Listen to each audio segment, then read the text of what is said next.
اب آپ کو لے کر چلتے ہیں امریکہ کی طرف، جہاں پر ڈونلڈ ٹرمپ کا مشہور زمانہ بگ بیوٹیفل بل یہ اپروو ہو گیا ہے، اور اب یہ بل جب امپلیمنٹ ہوگا تو اس کا امپیکٹ کیا ہوگا، اس حوالے سے ہم بات کریں گے۔ بہت ساری قیاس آرائیاں کی جا رہی ہیں۔ اصفر امام صاحب ہمارے ساتھ موجود ہیں، سینئر صحافی ہیں، تجزیہ کار ہیں، امریکہ سے ہمیں جوائن کر رہے ہیں۔ السلام علیکم اصفر صاحب۔ جی وعلیکم السلام۔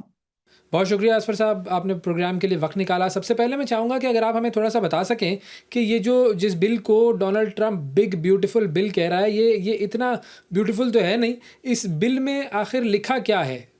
دیکھیں، یہ بل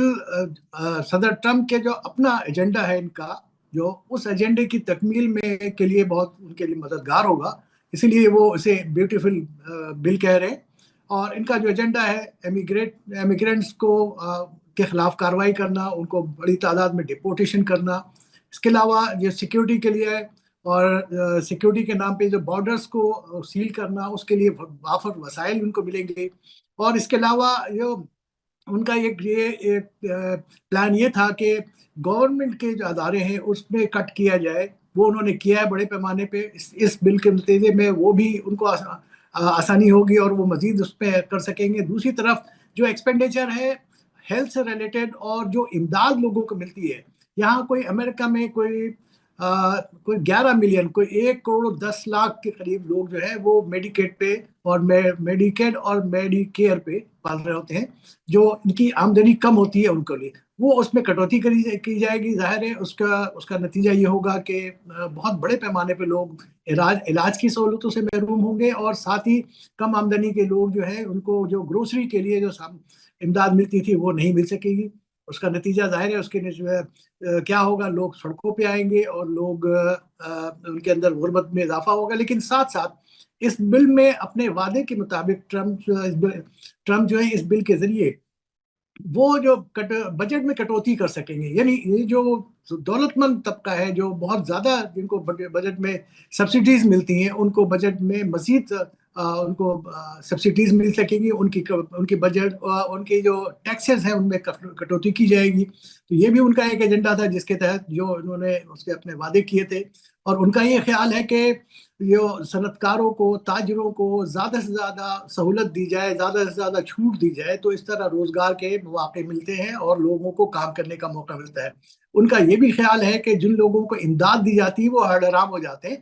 اور ان کو وہ کام کرنے کے قابل نہیں رہتے، اور وہ ایک طرح سے ورک فورس ختم ہو جاتی ہے۔ تو لہذا ورک فورس کو دوبارہ کارخانوں میں، دوبارہ اداروں میں کام کرنے کے لیے لانے کے لیے ان کی امداد بند کر رہے ہیں۔ اسی طرح جو میکسیکو بارڈر اور دوسرے کو سیل کرنے کے لیے اور امیگریشن کو سخت کرنے کے لیے، ڈپورٹیشن کے لیے ایک خطیر رقم جو ہے وہ بجٹ میں اپنے مختص کر سکیں گے، اس بل کے اندر اس کی منظوری دی ہے۔ تو یہ ٹوٹل ان کا اپنا ایجنڈا تھا،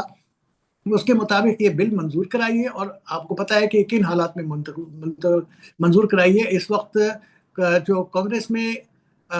ریپبلکنز کی تعداد 218 ہے، اور جبکہ ڈیموکریٹ 214 ہے۔ ان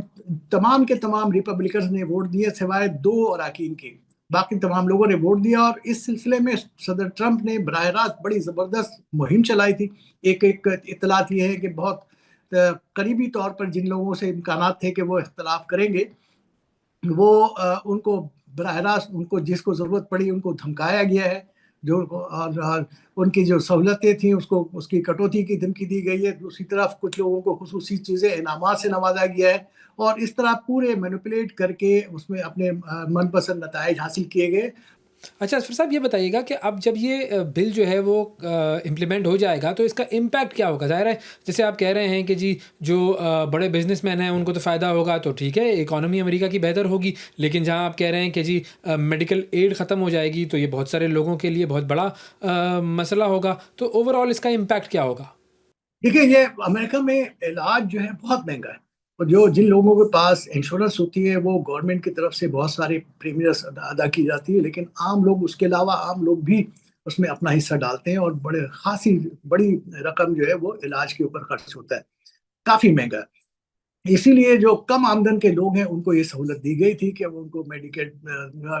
میڈیکیئر دیا جائے، اور وہ اس کے علاوہ 65 سال سے زائد عمر کے تمام لوگوں کو بھی میڈیکیئر دیا جاتا ہے۔ تو جو لوگ کم آمدن کے لوگ ہیں ان کے اوپر یہ نشتر چلنے کی جا رہی ہے، اور ظاہر ہے ان کے لیے بہت پریشان کن بات ہے۔ دوسری طرف میں یہ کہنا چاہوں گا کہ دیکھیں، انہوں نے گورنمنٹ کے حجم میں کمی کر کے اخراجات کم کرنے کی کوشش کی، اور ساتھ ساتھ انہوں نے یہ بھی وعدہ کیا کہ مختلف ملکوں سے جو درآمدات ہیں اس پر محصولات عائد کر کے کوشش کی جائے گی کہ جو بجٹ خسارہ ہے اسے بھی کم کیا جائے۔ اس میں بھی صدر ٹرمپ کو ناکامی رہی ہے۔ لیکن اور یہ دیکھیں کہ یہ دو بڑے اقدامات اٹھانے کے باوجود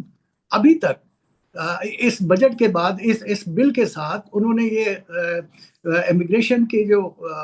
لاس کے اوپر عمل درآمد کے لیے اور سیکیورٹی کے لیے اور بارڈر والز کی تعمیر کے لیے خطیر رقم مختص کی ہے، خطیر رقم ہے، اور بڑا، اور اس کے نتیجے میں بجٹ خسارہ جو آپ کا کم نہیں ہو رہا ہے، امریکہ کا بجٹ خسارہ بڑھ رہا ہے، اور کہ کئی ٹریلینز کے اندر میں خسارہ بڑھت میں اضافہ ہوا ہے۔ تو یہ اس کے نتیجے میں یہ توقع کی جا رہی تھی کہ شاید اکانومی بہتر ہو، اس کے نتائج بہتر نہیں آ رہے، اور اکانومی کی بہتری کے آثار بظاہر نظر نہیں آ رہے۔ ابھی صدر ٹرمپ کو 6 مہینے گزرے ہیں، 6 مہینہ مدت ہوا ہے، اور اس دوران انہوں نے یہ اپنی پوری قوت استعمال کر کے یہ اپنا ایک ایسا بل منظور کرایا ہے جو ان کی راہ میں تمام رکاوٹوں کو دور کر دیتا ہے۔ ہاں، یہ بتاتے چلو کہ صدر ٹرمپ کی راہ میں سب سے پہلے تو یہاں کی عدالتیں آئی تھیں، جو بظاہر نظر آ رہا ہے کہ وہ آلموسٹ ڈھیر ہو گئی ہیں۔ عدالتوں نے جو جس کسی کے خلاف کارروائی ہوتی تھی وہ عدالت میں جاتا تھا، وہاں سے اسے انصاف مل رہا تھا، لیکن بعد میں عدالتوں کے فیصلے بھی متاثر نظر آئے۔ اور اب امید یہ تھی کہ پارلیمنٹ جو ہے، کانگریس جو ہے وہ مزاحمت کرے گی، کیونکہ کانگریس کے اراکین اپنے ضمیر کے مطابق فیصلہ کرتے ہیں۔ لیکن یہ جو فیصلہ آیا، جو بل جو منظور جس طریقے سے ہوا، اب یہ پتا چلا کہ صدر ٹرمپ کی راہ میں حائل یہ رکاوٹ بھی مسمار ہو گئی ہے۔ اب ان کی راہ میں کوئی رکاوٹ نہیں ہے، اور وہ جو ایجنڈا لے کے چل رہے ہیں بالکل کیپٹلزم کی جو بدترین صورتحال ہے اس کے مطابق وہ اپنے ایجنڈے کو لے کے چل رہے ہیں، جس میں امیر کو زیادہ امیر ہوتا جائے گا اور غریب لوگوں کے لیے، کم آمدن لوگوں کے لیے زندگی بہت مشکل ہو جائے گی۔ اس وقت بھی امریکہ میں جو مہنگائی کا تناسب کافی زیادہ ہے، مہنگائی پچھلے چند دہائیوں کے مقابلے میں آپ دیکھیں کہ مہنگائی بہت زیادہ کافی آگے بڑھ چکی۔ گرچہ صدر ٹرمپ کے دوران میں یہ پچھلے 6 مہینے کے دوران مہنگائی میں اضافے میں کوئی کمی آئی ہے، بہت تیزی سے اس میں اضافہ نہیں ہوا، اس کی شرح میں کمی آئی، لیکن جو بجٹ خسارہ ختم کر کے اکانومی میں بہتری کی توقعات کی جا رہی ہیں، اب تک اس پہ کوئی عمل نہیں ہوا ہے۔ اچھا، امیگرینٹس کی جہاں تک بات ہے تو اس وقت ویسے بھی امریکہ میں امیگرینٹس پر جو ہے وہ ایک کریک ڈاؤن سا چل رہا ہے، تو اب اس بل کے پاس ہونے کے بعد امیگرینٹس پر مزید کیا اس کا اثر ہوگا؟ ظاہر دیکھیں، اس وقت بھی ایک بڑے پیمانے پر کمپین چل رہی ہے، لوگوں کو کام کرنے والی جگہوں سے، مختلف جگہوں سے اس کے پہ چھاپا مار کے گرفتار کیا جاتا ہے۔ اس کے لیے فیڈرل فورسز استعمال ہو رہی ہیں، اور آپ نے یہ دیکھا کہ جو بعض ریاستوں میں بڑی تصادم والی صورتحال ہے، ریاستی حکومتیں اس سلسلے میں مزاحمت کر رہی ہیں، وہاں پہ لوگ بھی مزاحمت کر رہے ہیں، احتجاجی مظاہرے کر رہے ہیں۔ کیلیفورنیا کی مثال آپ کے، اب نیو یارک کے اندر بھی ایسے کچھ واقعات پیش آئے کہ لوگ احتجاج کر رہے ہیں، مظاہرے کر رہے ہیں، لیکن فیڈرل فورسز جو ہے وہ مکمل اختیار کے ساتھ، طاقت کے ساتھ یہ ساری چیزوں کو کچل رہی ہیں، اور ان کا ایک خیال ہے کہ جو انلیگل جو لوگ ہیں، جو جن کے پاس دستاویزات نہیں ہیں، ان کو ہر صورت میں ان کو واپس جانا چاہیے۔ تو اس وقت امریکہ میں امیگرینٹس کے لیے بہت اچھی صورتحال نہیں ہے۔ جن کے پاس دستاویزات نہیں ہیں، جن کے جو اسٹیٹس کلیئر نہیں ہے، ان کے لیے مشکلات ہیں یقیناً اس وقت۔ اچھا، ایلون مسک جو ہیں وہ اس بل کی اتنی مخالفت کیوں کر رہے ہیں؟ کیونکہ مطلب وہ بھی ایک بہت بڑے بزنس مین ہیں، تو بظاہر تو لگتا ہے کہ ان کا فائدہ ہوگا اس بل میں۔ جی بالکل، اصل میں ایلن مسک اور اپنے ایجنڈے پہ لے کے چلے تھے۔ آپ کو پتہ ہے، ایک جو ٹائکونز ہیں، بزنس ٹائکونز، اور ان کا ٹارگیٹ یہ تھا کہ وہ مختلف جو میری سمجھ میں آتا ہے وہ یہ کہ انہوں نے گورنمنٹ کے توسط سے عام لوگوں کے، امریکیوں کی جو ڈیٹا ہے اس تک رسائی حاصل کی۔ اپنے پلینٹیر جو کمپنی ہے، ان کے لوگ ہی یہاں پہ تعینات کیے گئے اور ان کو ڈیٹا تک رسائی حاصل کی۔ اصل میں یہ دونوں شخصیات کا تصادم ہے۔ صدر ٹرمپ اپنے ایجنڈے کو لے کے آگے بڑھ رہے تھے، اور ان کو یہ خیال آیا کہ یہ ایلن مسک جو ہے وہ علیحدہ ایک شخصیت ڈیولپ ہو رہی ہے، تو یہ شخصیت کا تصادم ہوا، اور اس کے بعد انہوں نے ان کی راہیں مختلف ہوئیں، اور وہ اس بات کی مخالفت کر رہے ہیں۔ اب بالکل اپنے بنیادی جو تھنگس ہیں، بنیادی جو نظریات ہیں، اس کے برخلاف ایلن مسک جو ہے، پہلے انہوں نے خود یہ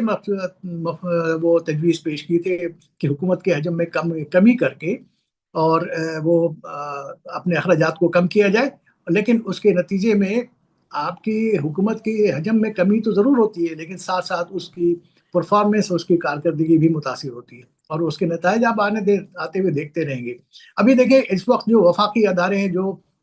امیگرنٹس کے خلاف کام کر رہے ہیں، ان کے اوپر سخت دباؤ ہے کہ وہ زیادہ سے زیادہ لوگوں کو گرفتار کریں اور ملک بدر کریں، جبکہ ان کے پاس افرادی قوت اتنی نہیں ہے کہ وہ اس سلسلے میں کام کر سکے۔ تو وہ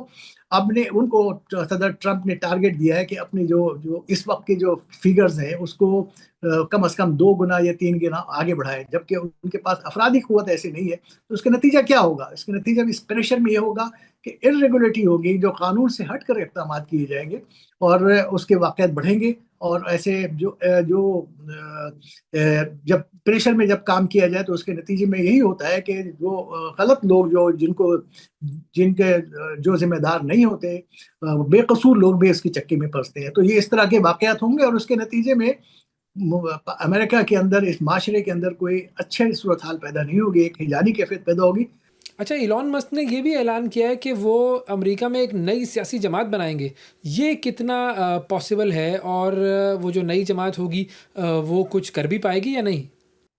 پولیٹیکل پارٹیز تو کئی ایک بنتی رہی ہیں، لیکن عملی طور پہ امریکہ میں 2 ہی پولیٹیکل پارٹیز چل رہی ہیں۔ پولیٹیکل پارٹیز بنتی ہیں، لیکن دیکھیں ٹرمپ کے مقابلے میں ایلن مسک کو یہ ایج حاصل ہے کہ ان کے پاس ایک سوشل میڈیا کا ایک بڑا منظم سسٹم ہے، اور وہ جو ٹویٹر کا جو نظام ہے، اسی ٹویٹر کے ذریعے تو ٹرمپ کے حامیوں نے کمپین چلائی تھی، اور ٹویٹر پہ کچھ جو سوشل میڈیا انفلوئنسرز تھے وہ بھی یہ جو ایلن مسک کے خلاف ہو گئے تھے اور ان کے خلاف بیانات دینا شروع کر دیا تھا۔ تو لیکن یہ ایک ایسا ذریعہ ان کے پاس موجود ہے کہ اس کے ذریعے سے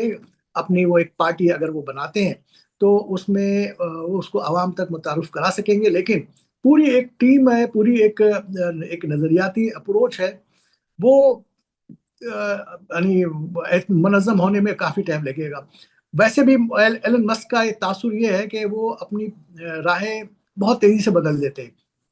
کسی زمانے میں وہ بہت ڈیموکریٹ تھے، اور بعد میں پھر وہ ریپبلکنز ہو گئے، اور یعنی قدامت پسند ہونے لگ گئے۔ تو یہ انہوں نے ثابت کیا ہے کہ وہ اپنے نظریات پہ قائم رہنے والے لوگ نہیں ہیں، تو ظاہر ہے پھر ان کے ساتھ کس طرح کے لوگ آگے چل سکیں گے۔ اور فائنلی اظفر صاحب یہ بھی بتائیے گا کہ ڈونلڈ ٹرمپ نے یہ اعلان بھی کیا ہے کہ وہ ایلون مسک کو امریکہ سے بے دخل کر سکتے ہیں، ڈیپورٹ کر سکتے ہیں، مطلب ڈونلڈ ٹرمپ اس حد تک بھی جا سکتے ہیں؟ وہ ٹرمپ نے تو یہ جو نیو یارک کے جو میئر ہیں، جو مسلمان میئر کے امیدوار ہیں، بہت مضبوط امیدوار ہیں، ان کو بھی یہ دھمکی دی ہے۔ ٹرمپ کا اپنا یہ اسٹائل ہے جو کہ امریکی روایات کے بالکل خلاف ہے۔ امریکہ میں قانون کی حکمرانی ہے، یہاں پہ ایسا ہوتا نہیں ہے، لیکن ٹرمپ تو آپ کو بالکل منفرد انداز سے لے کے چل رہے ہیں۔ اب ٹرمپ کو اگلی ٹرمپ میں تو آنا نہیں ہے، اگلی ٹرمپ میں صدارت کے لیے لوگوں کے ووٹ چاہیے نہیں، لہذا وہ تمام وہ چیزیں کر رہے ہیں جو روایت جس کی امریکہ میں نہیں رہی۔ انہوں نے زوران مامدانی کو بھی یہ دھمکی دی ہے کہ وہ ڈپورٹ کر دیں گے، تو یہ ان کو بھی دھمکی دی ہے کہ وہ ڈپورٹ کر دیں گے، کیونکہ ایلن مسک جو ہے وہ مائگریٹ کر کے آئے تھے ساؤتھ افریقہ سے مائگریٹ کر کے یہاں آئے، لیکن اتنی بڑی وہ اس میں ادارے کو لے کے چلنے والے کو اس طرح کرنا اتنا آسان کام نہیں ہے۔ ٹرمپ کی یہ دھمکیاں ہیں، لیکن اب دیکھنا ہے کہ مستقبل میں ان کی دھمکیوں پہ کیا کس حد تک عمل ہو سکتا ہے۔